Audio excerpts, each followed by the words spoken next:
Greetings, Trinitarians. This podcast is possible partly because of Trinity College of the Bible and Theological Seminary in Evansville, Indiana. If you're interested in beginning your theological academic journey at Trinity, contact us at Trinitysem, that's Trinitysem.edu today. Welcome to Trinity Radio. I'm Braxton Hunter, and along with me is Jonathan Pritchett. And today we're talking about why I'm a Catholic. I mean, we're not, but he is.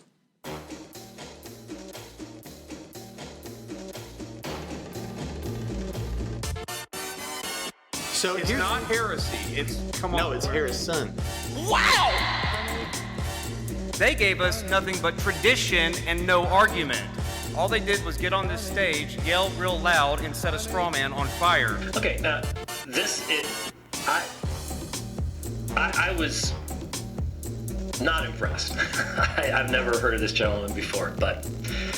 And there is no evidence at all, except in the imagination of Dr. Braxton and like-minded thinkers, that there is such a thing as an objective morality. All right, well, that was a very passionate speech by Professor Alvarez. However, let me point out a couple of things that I have not argued tonight that Professor Alvarez seems to think that I have argued.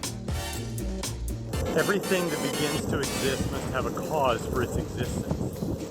On behalf of humanity, God became man to die for the sin of the world. Then, because of that sacrifice, you can rise from the dead just like he rose from the dead. All right, so in this episode, we're going to be responding to a video from a Catholic apologist of sorts, explaining why he is a Catholic. And the video is linked in the show notes on the YouTube video. Now, I want to say up front that this is not going to be an anti-Catholic response. No, and I really like this guy. I feel like I say that a lot. But I do, particularly. This guy, I liked him, and I even liked some of what he said, and we're going to reaffirm some of what he said. Sure. And, of course, we're both Protestants. We're not Catholics. But believe it or not, we actually do have maybe one or two Catholic students at Trinity. So, and I know that we've had some in the past. We also have Eastern Orthodox students.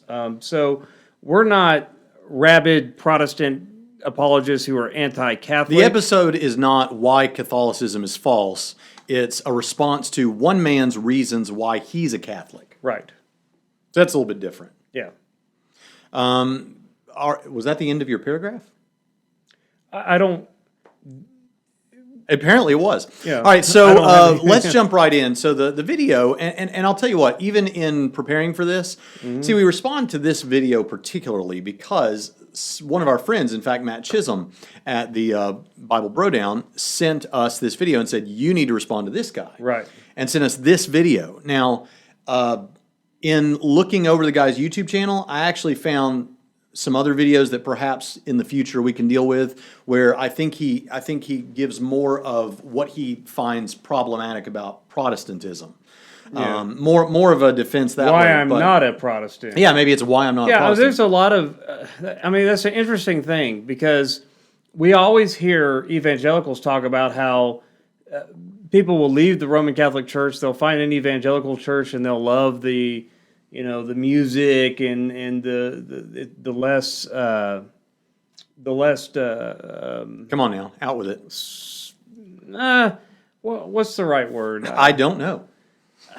It's liturgical? Less liturgical, less, the trappings are a little bit more relaxed, less, I can't think reverent? of the word. Well, no, they wouldn't say that, because that would just... Well, frankly, I have to say that the few times I've been in a Catholic service, one thing I did appreciate was the level of reverence. And there's another guy, and by the way, whether that's what's going on in the hearts and minds of everyone in the service or not, at least the way things are set up, I did appreciate that. Yeah. Less formal. Say. It is less. Evangelical they're more churches formal. Are, But in fact, I was going somewhere with that sentence. But whenever I've been in a service like that, I've thought that's something I wish that we could replicate. Oh, the guy even has another video that just from the title, it sounds like, I think it's something like "Church isn't supposed to be fun." I think one of the points he's trying to make is, if you're I don't know, okay, but I would say, and I plan to look at it. If he's saying something like, well, it does. Of course, it's not a rock show at the Catholic Church, and it's not all of visuals and all the stuff, video and all that. if he's saying, it's not supposed to be like that way. Well, it's not supposed to be the Avengers. I don't know what he's talking about. Well, Well, he needs to say that to Christ the King in Little Rock, Arkansas, because they have a contemporary I don't even know if service. that's what he's saying. I haven't watched that particular Okay, video because yet. Christ the King in Little Rock, Arkansas has a contemporary service. So, but you always hear evangelicals talk about Catholics coming over to the event. But what's fascinating to me is people like Francis Beckwith or Holly Ordway or Donald J. Johnson. or Donald J. Johnson or Scott Hunt or Robertson Jennis, who grew up Presbyterian, is when they go the other way. And it is very interesting. it's very interesting that these people know every Protestant critique there is against the Catholic Church, and they're like, "Yeah, but I'm going to Rome." Yeah, it is I interesting. hear what you're saying. I grew up that way. I know that, but I'm going to the Catholic Church. And one thing that gets my wife and I curious is why so many Protestant intellectuals move towards the Catholic tradition. Yeah. And so you can talk all day long about how lay people drift to the Protestant churches, the Protestant evangelical churches, but when learned theologians are moving the other way. Well, and it's not like in droves. I mean, it's like when we first No, moved but when to- it happens, it gets your attention. Yeah, what is it? I mean, the fact that you know the names of those people Yeah, you watched the indicates movie. how Yeah. it's not a huge thing. I mean, it's like when we first moved to Evansville, Indiana from Nashville, and my mother was freaking out because, or maybe it was I don't know who it was. I only say that because I think my mother may listen to the show, but I think she was bothered that there was a shooting in Evansville this weekend. I'm like, yeah. And the fact that you know about that one shooting means it's a safer city, because in Nashville, there's a lot of shootings going on, Right. So in the same way, the fact that we know the names of these guys and gals who have gone to Catholicism, The prominent theologians. yeah, it doesn't mean. I mean, it's not like this huge And Don Johnson did a movie about some of those types Yeah. of people. Yeah. But I do hear that Convinced. Yeah, convinced. And then there's also lay persons moving from the Protestant church to the Catholic church too. Mm-hmm. So maybe not in the same amount that they come to the Protestant evangelical churches, but there is also migration the other way. And if you look at all the data from the millennials say, "Oh, we want the smells and bells of the Catholic and the Orthodox Church." So I know that there's been a lot of advertising on television because people keep telling me about it, because I don't watch television, but I get a lot of I hear about a lot of advertising about come to the Catholic Church. They have a lot of television ads. And since they do that, Trinity Radio would like to very quickly say, if you'd like to come to Trinity Radio, by which we mean if you would like to become a patron and a supporter of this program. Just yesterday, Dr. Pritchett and I shipped off some gifts that are being given from Trinity Radio to people who are patrons, and those people are Robert Gillier, William Schroeder, Armin Jacob Paulson, Johnny Miller Jr., Kurt Jaros, Ernest George Strauss III, Austin Eakin, Jonah Krylo, Austin Long, Billy Wendell, and Eleanor Meadows, Second Yang, and Anonymous. Those of you who are anonymous, we thank you. And you can become a patron by clicking somewhere up here around the picture of L. Ron Hubbard, who we do not support. And so, so anyway, let's jump right into it, because I feel like this is going to take a while. Okay, maybe not. Maybe I'm wrong. I feel like this could take a while. So let's walk through the reasons. If you haven't watched the guy's video, we want him to speak for himself. So pause us, go over, click it in the link in the show notes. I think I'll have it on the podcast too. Yeah, or just go watch it afterward, because when you said this was going to take a while, we just lost half our viewers. Well, they already see the timestamp. They already know. Okay, but anyway, we can't sneak up on this podcast listening audience. But okay, so we're going to walk through, for those of you that have perhaps not listened to one of these WIMA episodes before in the WIMA series. What we do is we take a video where someone says why they're a whatever, why I'm a Muslim, why I'm a Mormon, why I'm a, and this time it's why I'm a Catholic, and we're not doing a whole big sweep with everything wrong with this position. We're just going from what the person in the video says. Yes. And the person in this video said several things, and we're going to walk through those things, and we're going to respond to them, and it's going to be a lot of fun. It's a whole lot of fun. Somewhere before the end of this season, when we've gone through all the WIMA series, we're going to have to answer the questions ourselves. Why I'm a Christian. Why I'm a Christian, or for you, why I'm a Southern Baptist. For me, why I'm a General Baptist. You know, we got to. I mean, more specific than Christian. So we've got. And then somebody else can respond to our video. That's right. And pay it forward. That's right. All right. By the way, if you want more of those WIMA videos, just click the subscribe button and then go check out the YouTube channel at youtube.com/Braxton Hunter. Yeah. And And if you're listening by audio, it won't be that hard. You can probably do it on your phone while you're not driving. And right? if you're new to the show again, also go listen to our back catalog or go. We view got our back debates. catalog. We got every topic you can imagine. It's amazing. All Trust right, me, these shows are timeless. They're always they hold up relevant. well, don't right, they? Yeah, if I say so myself. we need to go back and see if we've made any predictions that have come true. Though we're not claiming to be prophets, because if you say you're a prophet, you are one. It's just whether you're a true one or a false one, right? All right. Okay, so the first reason that he gives, great guy again, great guy, says this: I'm Catholic because I believe it's true. I love that reason to be something, because I agree wholeheartedly with what this gentleman says in this regard, that you should take a particular position, especially a worldview position, because you think it happens to be true. Not because it would be nice, not because it's beautiful, not because, your family raised you that way, not merely because of that. You should believe a thing because the thing happens to conform to reality. Right. And so I'm with you. Now, from there, he goes on to say we shouldn't decide truth based on political correctness. I agree 100%. Just because something is politically incorrect and considered barbaric by today's standards or archaic or whatever doesn't mean that it's false. It might mean that what we're doing today, like killing the innocent in abortion clinics, is actually the barbaric thing. Right. And I think I'm confident he and I would be on the same page with respect to that issue. Yes, and he needs to go have a talk with the young lady that we talked about in the abortion video, because she has become Claims Catholic. to be Catholic, yeah. She just recently became Catholic. Well, I'm a pro-life Christian. Yeah, and now she's pro-choice. Well, I'm a pro-choice pro-choice Christian, and now she's a Catholic. So you need to go handle her. He has to be aware of her. But anyway, because she's a big YouTuber. But okay, so I'm Catholic because I believe it's true. That's great. But here's where maybe it goes off the rails a little bit. Again, I want to be respectful. I think this guy's great, but this is where maybe we have some problems. We're not anti-Catholics. He says, quote, "The Catholic Church is the only messenger who speaks as though the message she carries is actually true." Let me read that again. The Catholic Church is the only messenger who speaks as though the message she carries is actually true. False. That is false. Right. Ron Hubbard. Even if you just meant the universal church by Catholic Right. Church. Well, no, because Ron Hubbard, who said he's starting a religion for money, or said something like that before he eventually did. Still speaks as though it's actually true. Everyone speaks as though, at least to other people, as though what they believed is true. Otherwise, nobody would believe it. Right. Islam speaks as though Islam is true. You could do that with almost anything.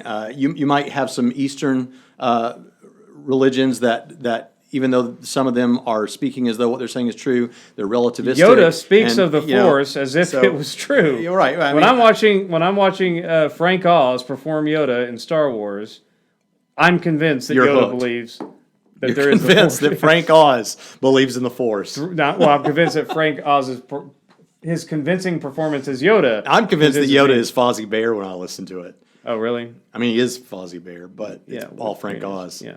But yes, you make a valid point. But let's give this guy the benefit of the doubt. I mean, we don't even have to really give him the benefit of the doubt. He kind of says some things after this that lead me to believe he doesn't mean it the way we just characterized it, even though that's exactly how he said it. Because the next thing that he says about that point is she, the Catholic Church, doesn't tamper with it, the truth, or compromise it, even when this means enduring great suffering.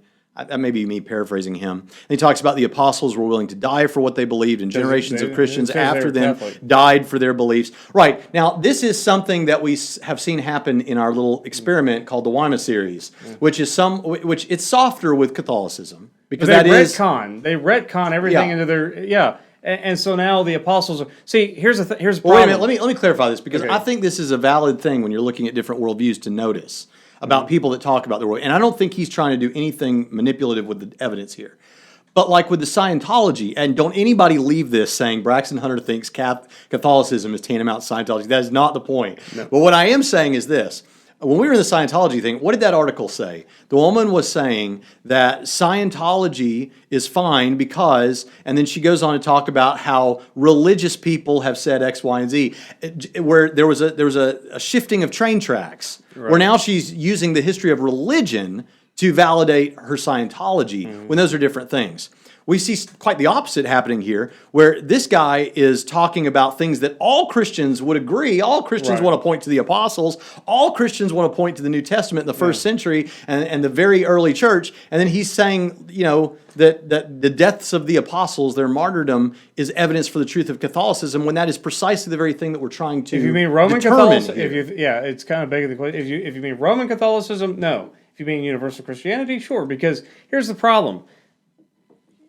You and I, along with every other Protestant, every other Eastern Orthodox person, every other Coptic Christian, everyone agrees that the apostles were Christians. Mm-hmm.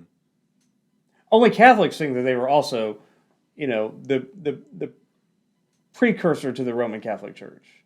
And that, exclusively that Christ started the Roman Catholic Church. That's their pedigree. Right.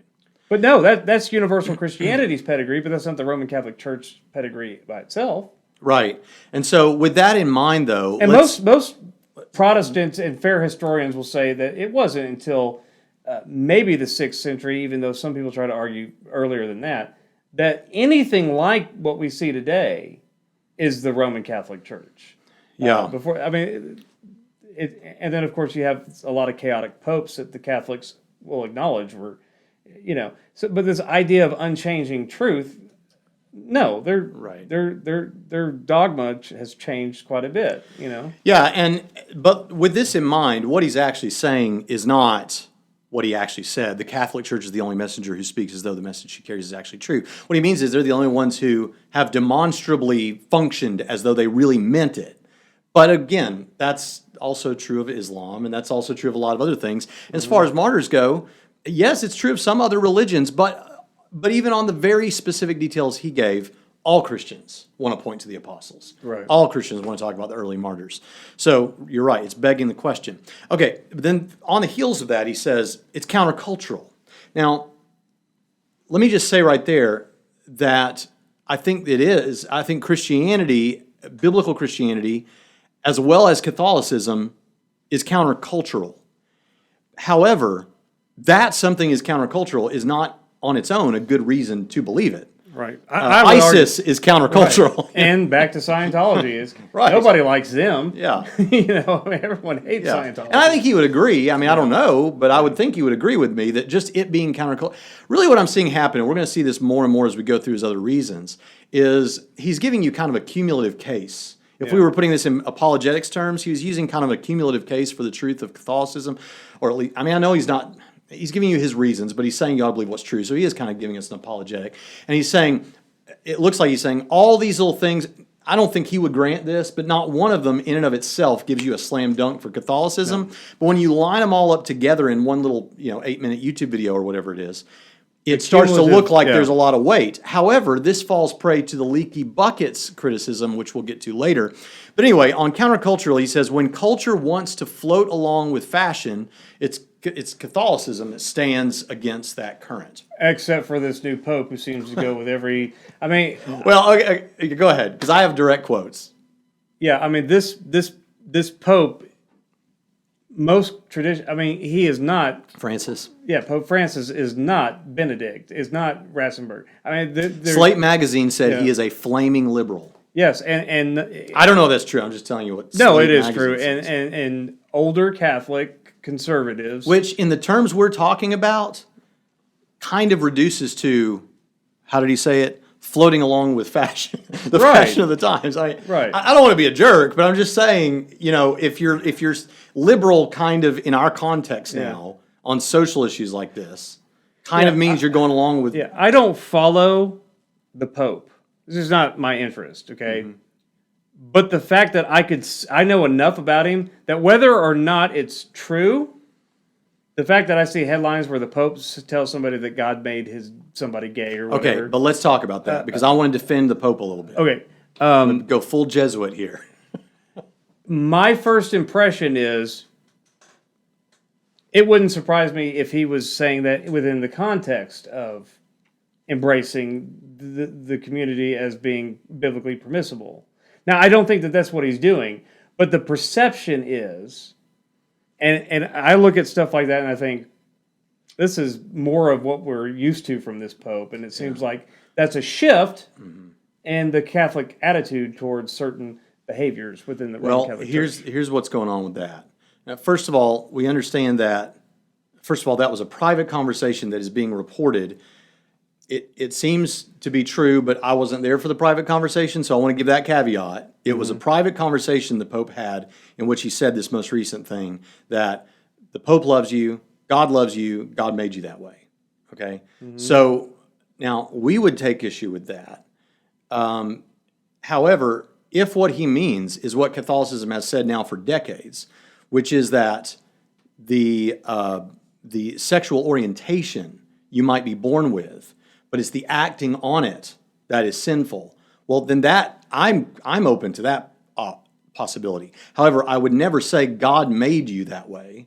And the reason I wouldn't say that is because, and I think that's going too far, is because that someone, if it's true, and we don't know for sure, but if it's true that someone is born with a particular, homosexual proclivities or whatever, we would chalk that up to being born into a sin-wrecked, fallen world that is not the ideal of God's original creation. Right, but I still think that from everything that I've read on that issue, that there's no evidence to support that. Right, I'm not, and I want to be clear to the audience, and we've been clear, I think, in multiple previous podcasts, we're not convinced that that is the case medically. However, if it were the case, it wouldn't hurt my Christianity because I don't still think God made that person homosexual. Right. That's the result of living in a sin-wrecked world in which things have happened to the genetic goings on in the physical body over decades. But you're saying this was a private conversation, but nobody's surprised by it if it was yes, true. and that's the point that I want to say. Because this new Pope has a record.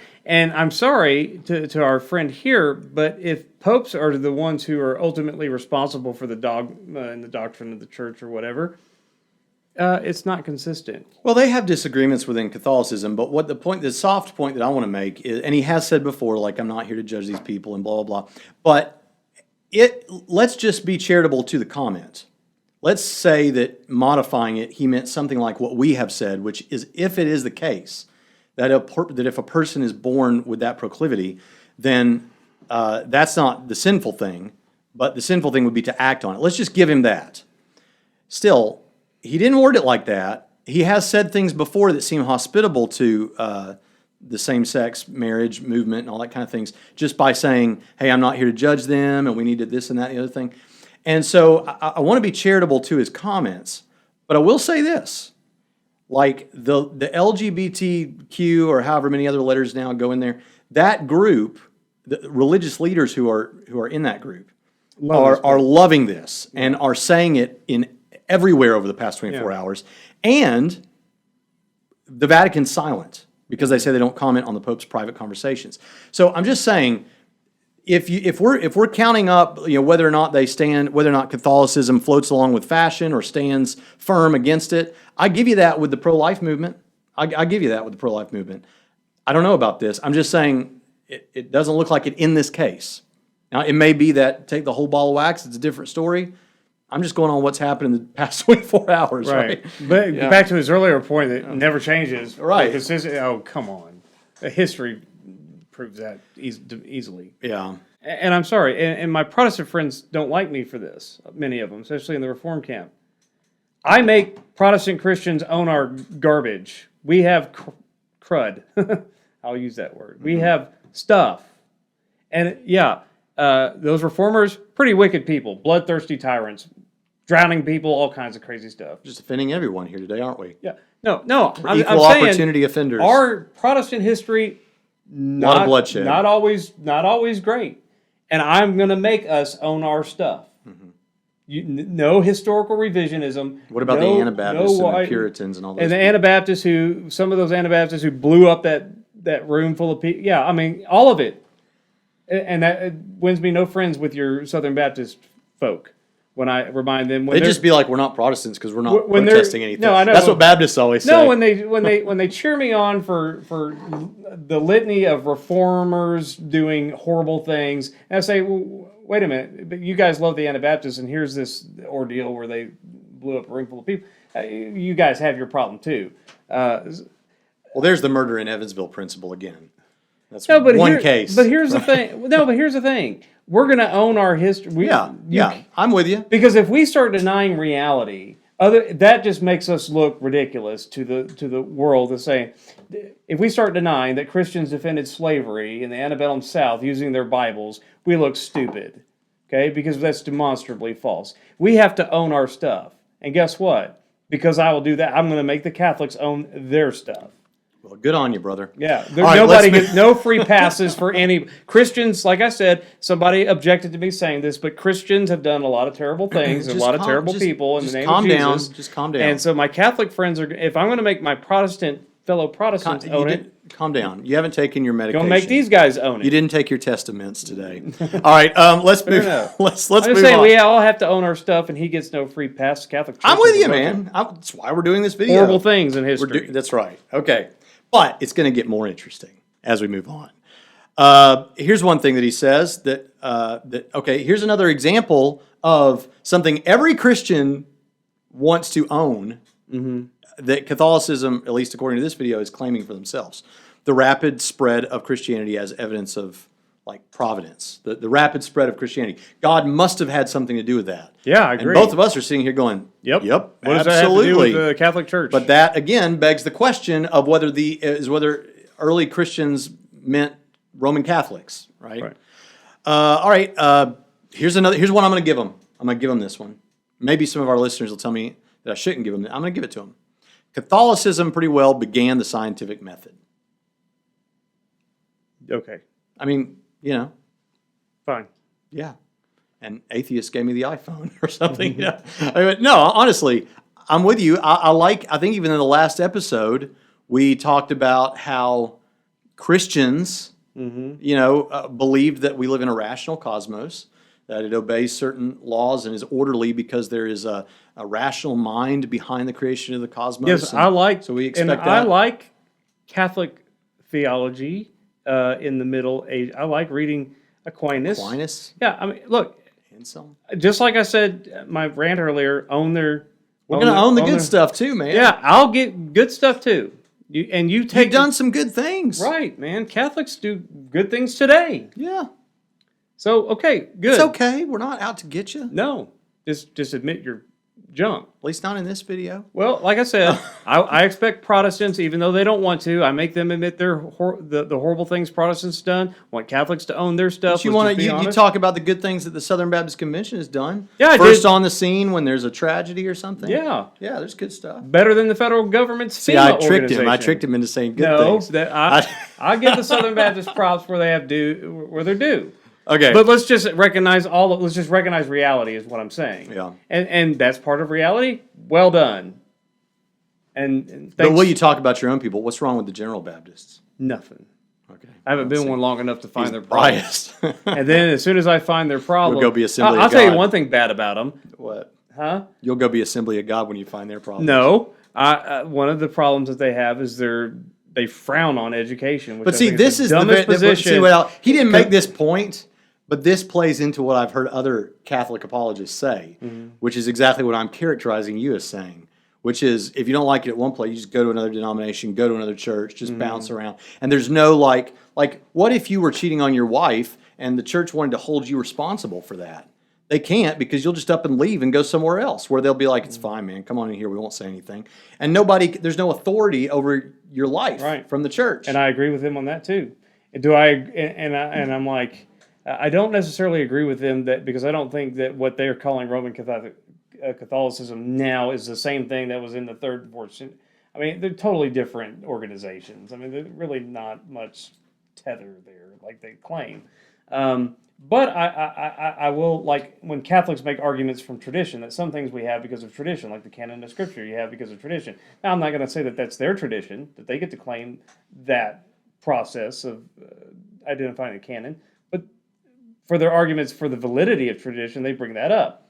and I'm totally with you. But You were handed a Bible with 66 books. You can make all the arguments of self-authentication of Scripture. You can make all the arguments of the Holy Spirit providentially guiding, whatever. At the end of the day, you believe that Bible existed before you did. They said, this is your Bible, and you receive it on faith and tradition, that's the canon that you have. In your existential experience. Sure. And so when they use those kind of arguments, fine, I'll grant that too. So we're going to give them Catholicism began the scientific method as we Yeah. understand it Take today it. and gave us a lot of these great institutions. You know what we're still going to say? Christianity gave us the scientific method, right? Okay, so let's move on. And of course, Catholicism wasn't always nice to the scientists who use that scientific method. That's right. Yeah, let's not forget that. Right. Okay, miracles. Now here's where it starts to get fun, folks. And maybe why Matt Chisholm of the Bible Brodown sent this particular video, because he wanted to see how weird it would get with us. Okay. Well, first of all, miracles of the saints. Now, he only gives us a couple of specific examples of what he's talking about, and we'll deal with those in just a minute. But non-Catholics, I just want to say, non-Catholics have highly evidenced miracles too.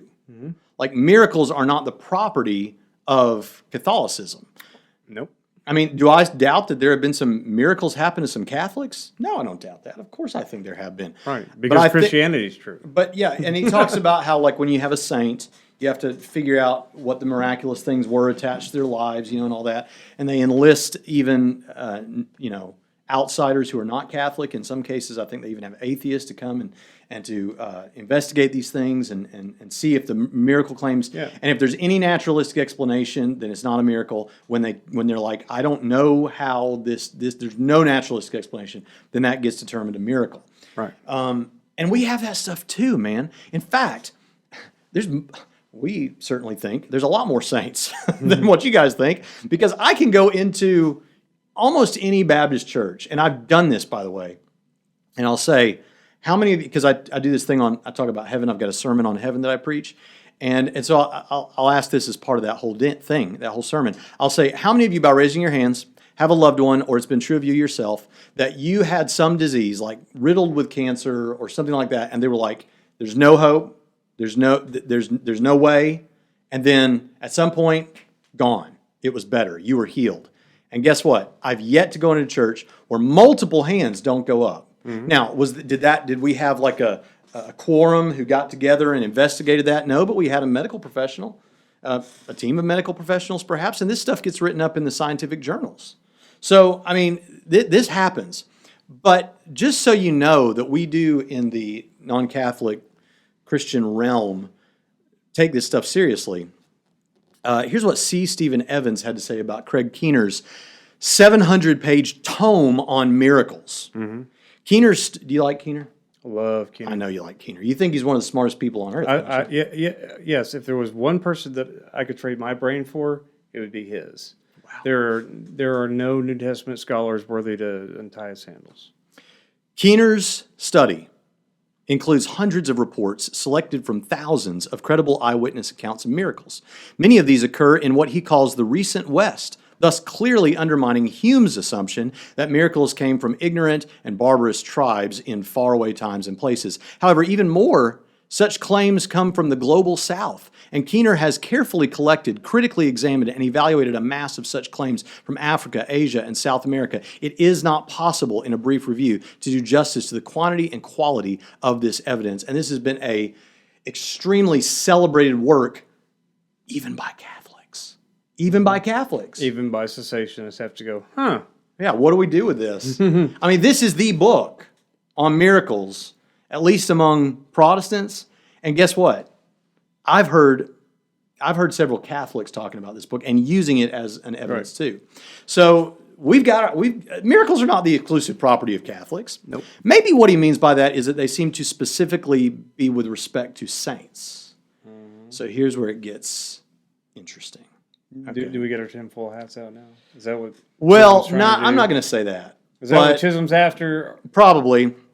But when I read the... No, there it is. Folks, when we started this show, he was as tall as me. It's just his... And he was trying to tell me something about the building shifting.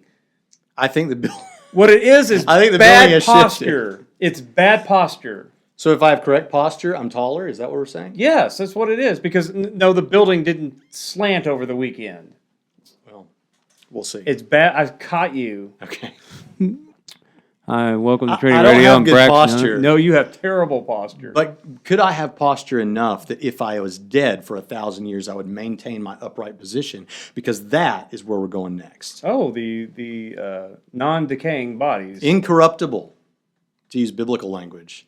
Incorruptible bodies.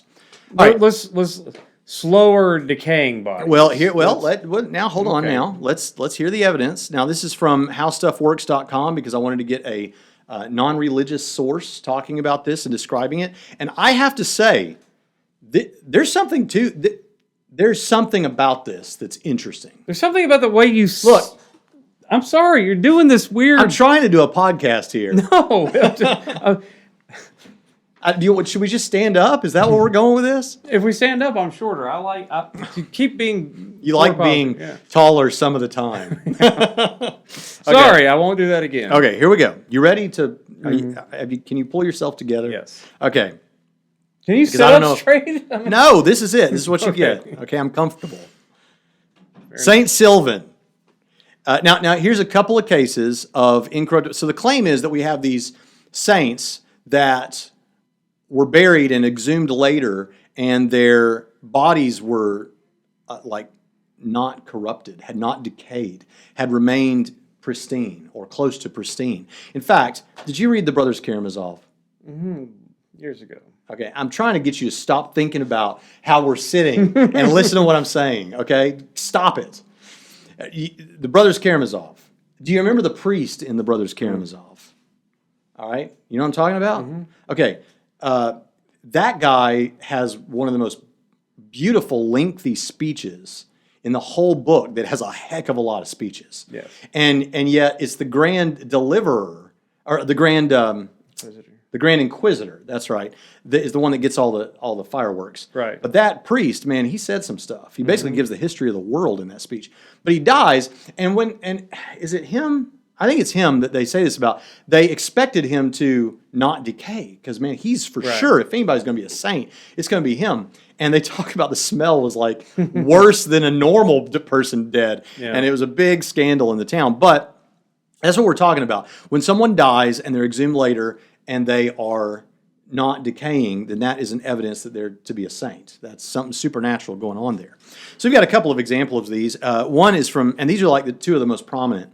HowStuffWorks.com has an article on this, and this is what it says.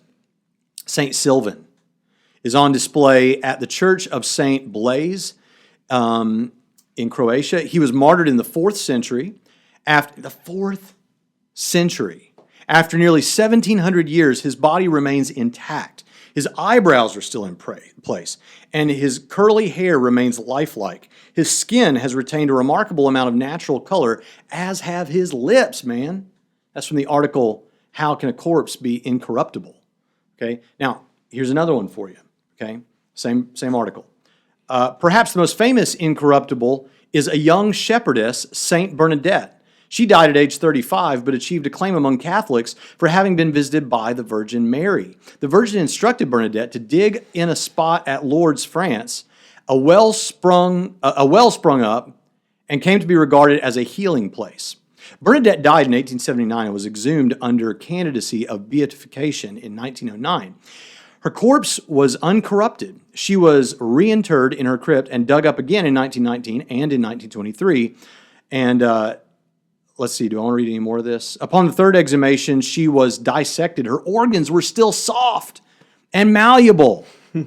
She was placed on display in a reliquary where she remains today at the convent of St. Gildard at Nevers, France. Okay. So now the X-Files theme starts. Yeah, to I'm not play, going to read right? the rest of this. Right. Okay. But she's incorruptible, right? Decaying That's- slower. Okay. Yeah. Okay.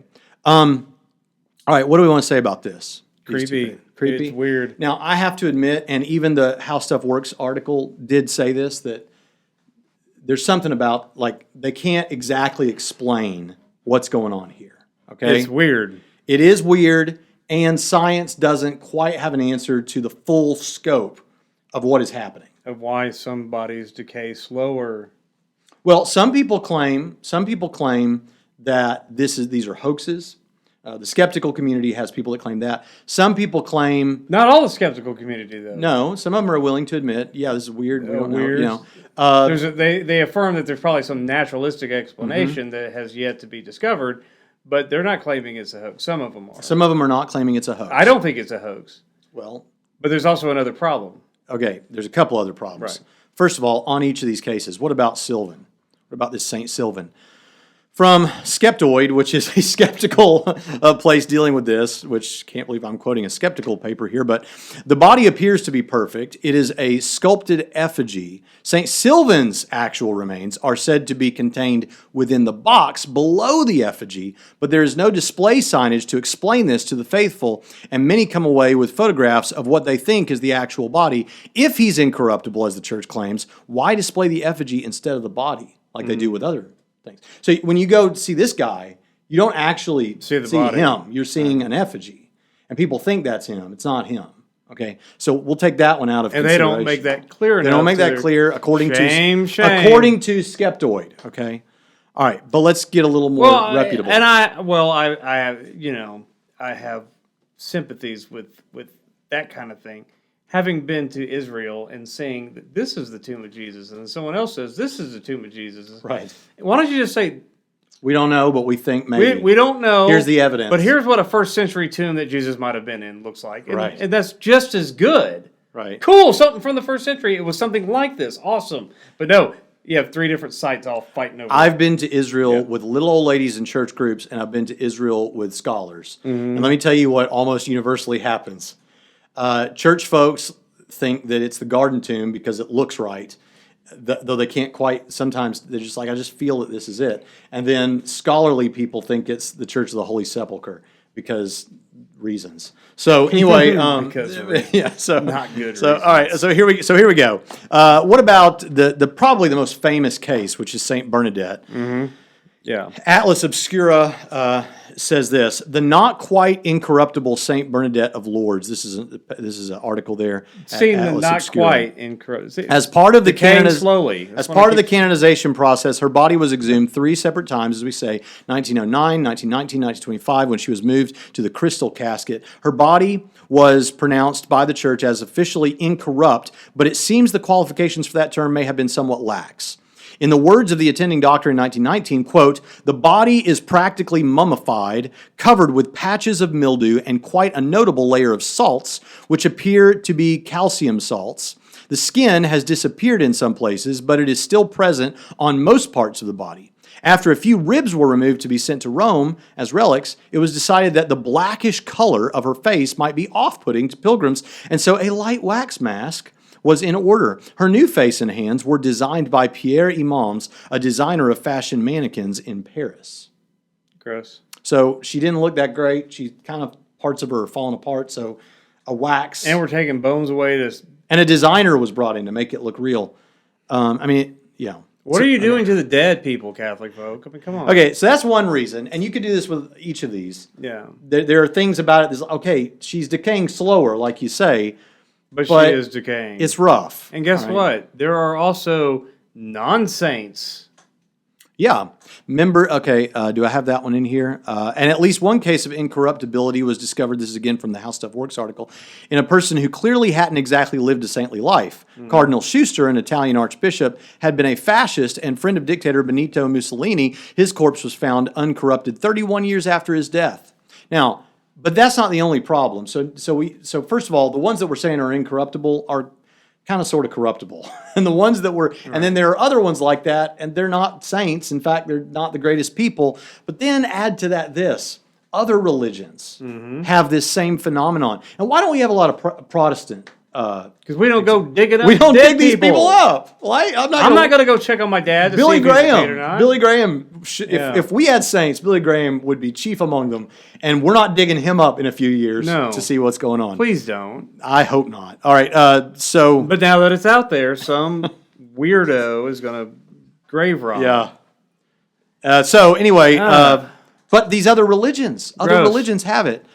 Among Buddhists, Dashi Dorzo Itigilov, so I'm going with it, was a Buddhist Lama who hailed from Russia in 1927. While still very much alive, Itigilov asked his fellow lamas to begin funeral rites for him, sitting in the lotus position. You know, the one where I think that's where your legs are crossed and you're kind of sitting upright like I'm not. Right. He died Like you're during not. he died during that meditation. In his will, he asked specifically to be buried exactly as he had died. Curiously, he also asked that his body be exhumed after a few years. As of 2002, Itigilov's body was described as, quote, in the condition of someone who had died 36 hours ago. Since that time, its appearance has been changed by the salt it was packed in. So we've got a Buddhist. I won't read them, but I have an Incan girl who was discovered in 1999, a 500-year-old body. She's a 15-year-old girl, and she was in better shape than some of these. Then you have Lady Zhenzu. Lady Zhenzu was the wife of a minor Chinese nobleman during the Han Dynasty. I mean, she's old. This one is old. Really old. What I conclude is, and I hate to sound like an atheist arguing for the multiverse here, but given enough, if you had enough human bodies over the course of history, some of them are going to do weird things. This is going to happen to some. Yeah, all over the world. And given the fact that Catholicism has been a major population of the world in world and they're some of the only ones that are digging these bodies up to check. Right. So that doesn't really count.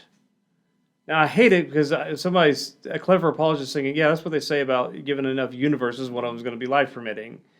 And it's a similar type of argument. But there's no evidence for multiple universes. There's evidence of non-decaying bodies or slowly decaying bodies. Slowly decaying bodies in other religions, yes. Yeah. And given enough human bodies over the course of human history, you're going to find some weird things. We know this happens.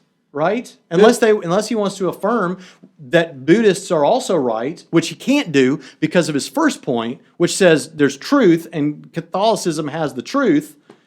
Okay, well then you can't affirm Buddhism or these Incas or Zenju or whatever else. But this cancels out this argument for you because we have Buddhists who do this, so this is not part of your case. Right. So there you go. So that's incorruptible bodies. I thought that was fascinating. I will say though, it's still weird and it's still interesting. And I will be studying it further. And if this guy has better examples or responses to these things, I hope he sends them to me. It's another thing that science has failed to give an answer for. Right.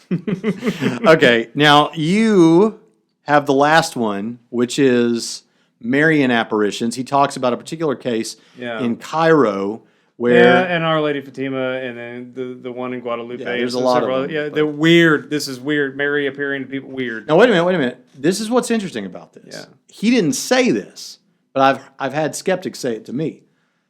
If you want to... Okay, so we've got sometimes hundreds, even 1,000 people seeing this at once and claiming that it happened. So they saw Mary. Yeah. That's a lot like the apologetic response with respect to the resurrected Jesus from 1 Corinthians 15. We have 500 plus people who saw the risen Christ. So it's similar in how they frame it up. So go. Why is that not proof of Catholicism, but the resurrected Jesus seen by 500 is proof, or at least good evidence, for the resurrected Jesus?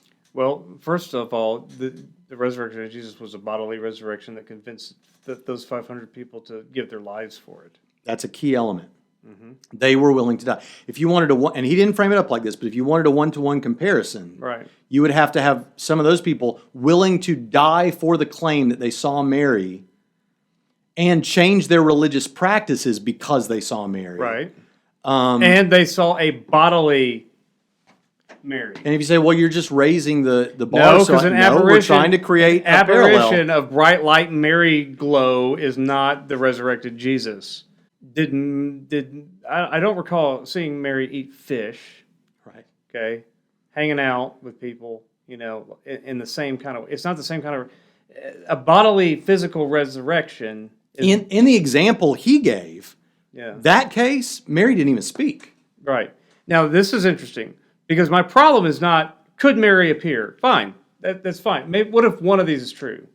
Could have been. There's been several cases that the Catholic Church has confirmed, many more claims that the Catholic Church won't even affirm. But in some of the ones that the Catholic Church affirms, My problem with it is if they saw something, it's wicked and not Mary because of the claims made By Mary. by Mary that Mary says that Jesus wants them to make her known that she is the one who is full of grace and merciful towards people, and that if they follow making her known, they will be saved, is the reward. Salvation is a reward. Is that a common statement, or is that in one particular case? That's from a quote. okay. Or a paraphrase. But is she? What I'm trying to get at is, does she regularly say that when she shows up, or is that in one particular case? Oh, there's several. Is it in a case confirmed by Catholicism? Yes, where Okay. there's crazy claims by Mary that seem to be sacrilegious or blasphemous. Okay. If you compare it to Scripture, salvation is of the Lord. It's not of making Mary famous, Right. right? So, got anything else? Yeah, well, some Christian apologists don't like the full of grace thing, you know. That's not the most troubling one. I mean, you know, Mary was full of, you know, grace by God, was, Right. you know, that's what it says. So Right. I'm not troubled that Mary said that if that's just repeating a line from Luke's gospel or whatever. Mm-hmm. But the stuff about making her known, Something that indicates that she's the way of and salvation. her showing forgiveness and mercy for sins, and her granting salvation to everyone who does this bidding of Jesus to make her famous. That's not from God. You might have saw something, because we can account, like we talked about with the occult. We can account for weird things in a Christian worldview. But if you see a apparition of something saying stuff that's not compatible with biblical Christianity. Yeah, because we should remember that Catholics affirm the tradition of the church, but they don't want to say that the church tradition is going to be incompatible with Scripture. Mm-hmm. You know, and that's an important piece. Well, there's Okay. all sorts of gymnastics that. Yeah, but okay, so I enjoyed this one. Did you enjoy it? Mm-hmm. And again, really like this guy. We'll be listening to more of his stuff, more of his videos, and I think if he was here with us, he'd be pretty cool on the show. But if these are your reasons for why you're a Catholic, if you strip away the incorruptible bodies, the Marian apparitions, and then what you're left with are things like miracles, the spread of Christianity, it's countercultural, you know, these are all things that any Christian, any true Christian, any Protestant who believes the Bible is going to say, well, those things count for us just like they count for you. So then you're just back to why are you really doing this? And what a lot of Catholics I know who have gone from Protestant to Catholic, I don't know a lot, but the ones I do know, they just say, well, I think they've got the tradition of the church on their side. And the tradition of the church is interesting, but there's traditions of churches, you know? Yeah. I mean, how do we know that it should be the Catholic Church? So why not the Eastern Orthodox Church? Why not the first century church understood through the biblical lens? You know, why? Yeah. Here's what I want. We need to get Don Johnson to make a video of why he's a Catholic. I thought that's what Convinced was going to be. The movie Convinced. But it wasn't. So we need to call it he's a buddy of the show. You're buddies with Don Johnson. Say, okay, you need to go make a quick YouTube why you're Catholic. Yeah. And then we'll respond to it. Yeah. Because I think that he's going to give us different stuff than the tinfoil hat stuff that you get into with the X-Files and the slowly decaying bodies. Come on. I mean, apparitions. I know that it strikes us that way. Johnson or But- Beckwith is not going to go into this. I think why they're they're going to. to say, we got some incorruptible bodies. I don't think so. You don't think so? Not on a YouTube video trying to say why they're Catholic. Well, now, what they'll say is, yeah, that stuff's worldview dependent. So if you take these reasons for being Catholic, then you get this stuff too. But when they're doing their pitch for why I'm a Catholic, Beckwith is not going to start talking about this stuff. But here's the thing. Donald Johnson's not going to But talk here's the about thing. this stuff. I like this, and I'll tell you why I like that he tried this approach. Is Because it got you looking at this stuff. number one, it's interesting. Yeah. Number two, he is claiming truth as objective, and he is trying to give you evidence. I like that. That's great. All right, if you're not into this kind of stuff, go check out Soteriology 101 with Leighton Flowers. Bible Bro Down with Matt Chisholm and Billy Wendland, although they get into some of this kind of weird There you go, stuff too. weirder than this. I love it. It's great. And because you're on the episodes where they get the weirdest, that's why you like it. The Flat Earth episode. Go if you have never listened to any Bible Bro Down. If for some reason you like listening to me talk, we do this Flat Earth show, and it's great. It's a lot of fun. But we do. I mean, I'll say this much. Okay. Check those out. Also, if you'd like to become a student at Trinity College of the Bible and Theological Seminary, visit The us Narrow at Path. Trinity. Steve Steve Gregg's yeah. The Narrow Path. You're absolutely right. You need to go listen to that because it's like. But that's not how you become a Trinitysem.edu. Trinitysem.edu. Talk to us. We'd love to put you in a class on engaging the cults, world religions, where you can get a lot more worldview type stuff, and our Christian Contemporary Apologetics 101, Contemporary Apologetics 1 and 2. You teach 2, I teach 1. 1 is better, but Look, we have both. now, And people listen very carefully. say, listen to me, Internet. Listen to me, Internet. I'm willing to, I don't know for sure, but if not the fastest, one of the fastest growing apologetic schools, our school seminaries for apologetics has to be Trinity. We have like tripled our enrollment in our apologetics programs, and a lot of that has to be credited to your rising star in the apologetics speaking circuit. People flocking to Trinity, and here's the thing. The reason for that is we have more than just one degree program for apologetics. You can come at apologetics and philosophy, you can come at apologetics and culture, you can come at it with apologetics and theology, and Trinity handles all of that.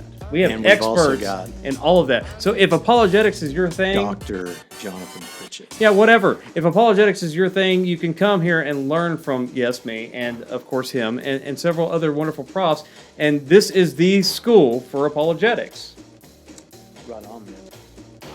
Yeah, I think that's probably... Trinity Yeah. Sem.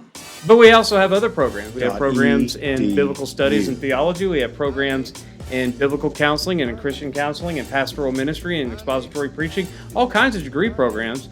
And you should come if you are interested in any of those programs. But mainly, for the apologetics junkies, this is the seminary for apologetics in the 21st century. Sorry, other seminaries, you're just not us. Thank you for watching this episode of Trinity Radio. We hope you enjoyed it. If you would like more content, click here and keep watching. Just like you do on Netflix. You can just keep watching. Do it. If you want to have Bible studies, click up here. Excellent commentaries on books of the Bible for you to enjoy and learn. And finally, we want you to subscribe. We need more subscribers, so click here.